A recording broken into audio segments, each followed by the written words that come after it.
What's up, guys? Back again with White Sox Daily. Another video coming at you as the Chicago White Sox have a bit more offseason news coming. A couple more stories broke recently today in regards to some targets the Chicago White Sox have a legitimate chance to go after.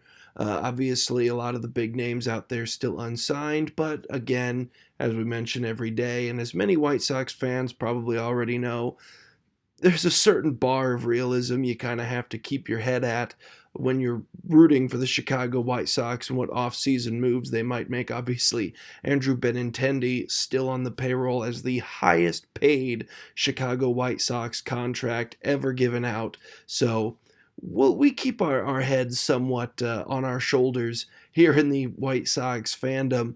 However, a recent article here from pretty notable reporter Jeff Passan talking about Luis Robert and the odds of him being moved this offseason. And he claims that they are above 60% in his opinion, that Luis Roberts being traded, as he did his ESPN ranking of the top 25 most likely trade candidates heading into the winter meetings. Luis Roberts' name popped up once again. That's going to be a topic all over the offseason, pretty much right up until opening day, you'd have to imagine, and then probably continuing right up until the trade deadline of the 2026 season. But yeah, we're talking about it once again as he popped up on Jeff Passan's article on ESPN. Ended up among the higher ranked players on that list. Again, listed at about, they put him at about 60% likelihood of being moved sometime this offseason, with the primary candidates right now that have shown interest in Luis Robert being named as the San Francisco Giants, the Cincinnati Reds, the New York Mets, and the Philadelphia Phillies. A lot of interesting trade capital that could go back and forth in regards to that. But the interesting thing here is Chris Getz' steadfast belief that he will not be letting go of Luis Robert for anything less than what Chris Getz says he commands in the trade market. Believing, this is Getz' own words, it's very truthful that we are not shopping him because we're very comfortable having him in a White Sox uniform, knowing what he's capable of doing. Now, if it makes sense for both parties to work out a deal, then so be it, but we are not trying to move Luis Robert for less than he is worth. Obviously, that speaks volumes as to there's a lot of teams still interested in him.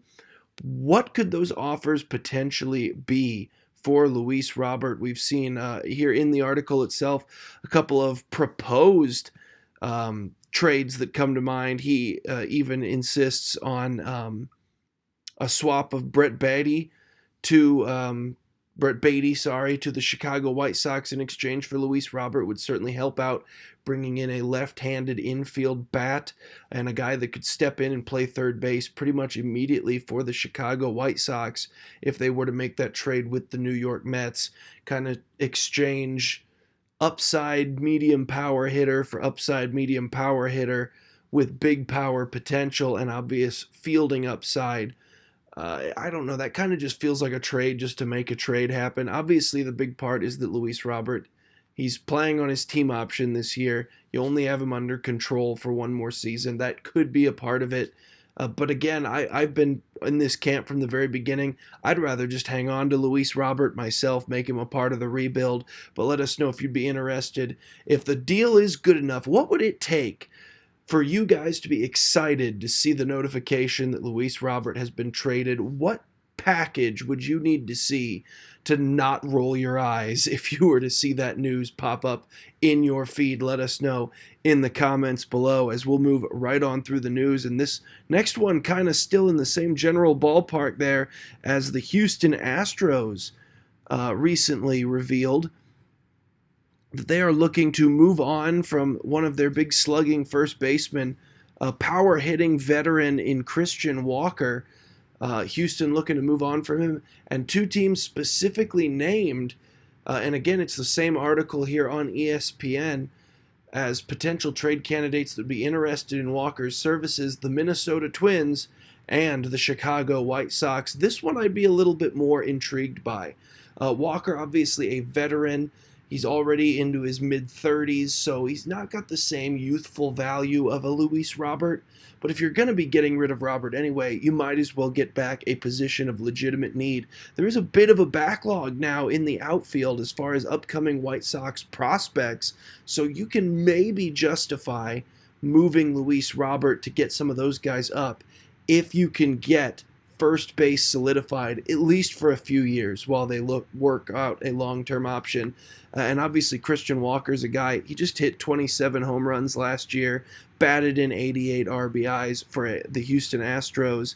Before that, spent a majority of his career in Arizona, where he has hit 30-plus home runs twice, and he's flirted with that 30 number several more times, hitting 29, 26, 27.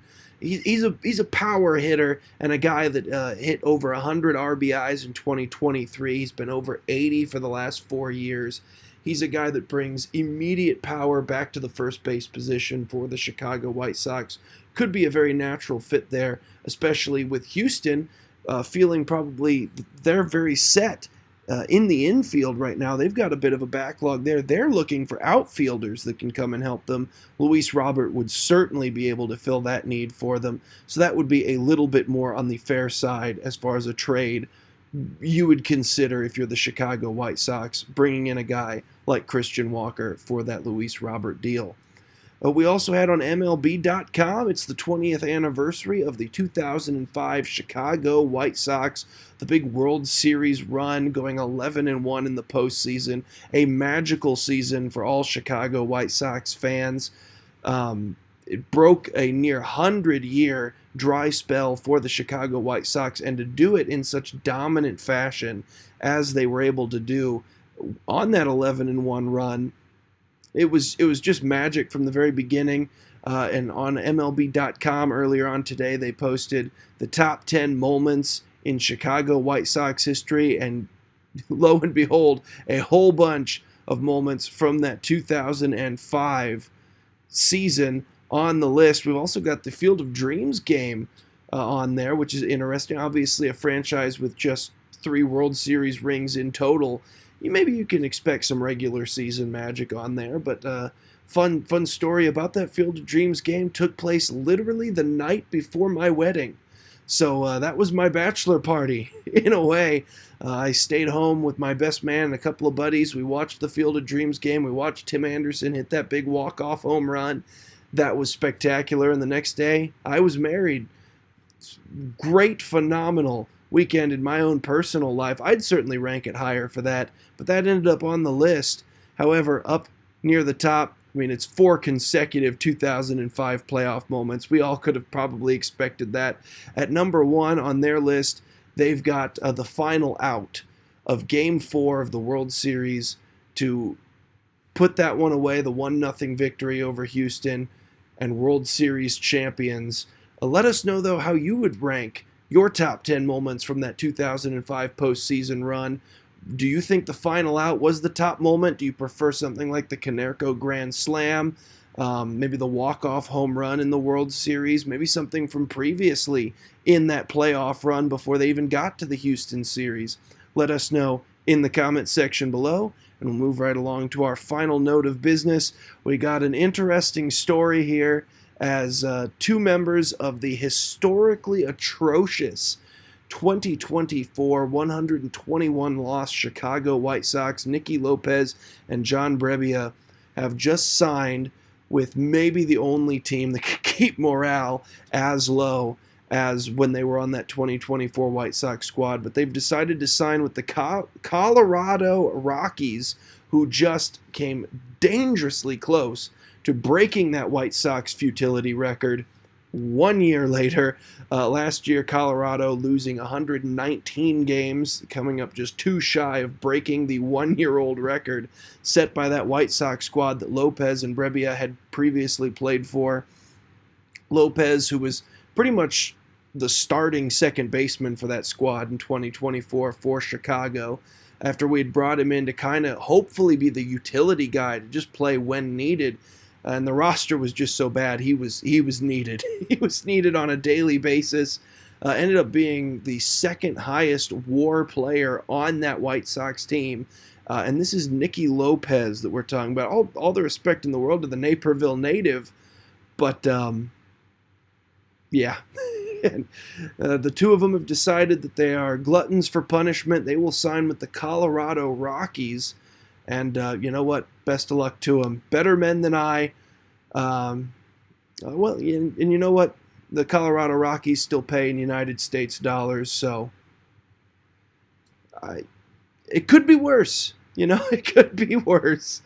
But that'll do it for today's news here on White Sox Daily. I've been Aaron Feely. We'll see you guys again tomorrow.